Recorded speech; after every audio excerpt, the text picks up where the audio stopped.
அனைவருக்கும் வணக்கங்க. இந்த பூவை பாருங்கள் எவ்வளோ அழகாக இருக்குன்னு. இது ஸ்னோ ஃப்ளேக்ஸ் அப்படின்னு சொல்கிறாங்க, வின்டர் ஃப்ளவர் அப்படின்னு சொல்கிறாங்க, டிசம்பர் ஃப்ளவர் அப்படின்னு சொல்கிறாங்க, இபோர்பியா அப்படின்னு சொல்கிறாங்க. இப்படி நிறைய பேரில் இது வழங்கப்படுதுங்க. இப்போது இந்த பூக்கள் பார்த்திங்கனாக்கா மற்ற மாதங்களில் வெறும் இலைகள் மட்டும்தாங்க இருக்கும். டிசம்பர் மாதத்தில் மட்டும்தாங்க, அதாவது நவம்பரில் தொடங்கி டிசம்பர், ஜனவரி, பிப்ரவரி வரைக்கும் பூ அந்த இலைகள் அப்படியே பூவாகவே மாறிடுங்க. பார்க்குறதுக்கு அவ்வளோ அழகாக இருக்குங்க.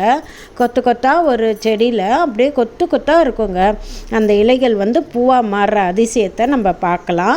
மற்ற மாதங்களில் பார்த்திங்கனாக்கா வெறும் இலைகள் மட்டும்தாங்க இருக்கும். இது அழகுக்காக மட்டும் வளர்க்கப்படுற பூன்னு சொல்லலாங்க.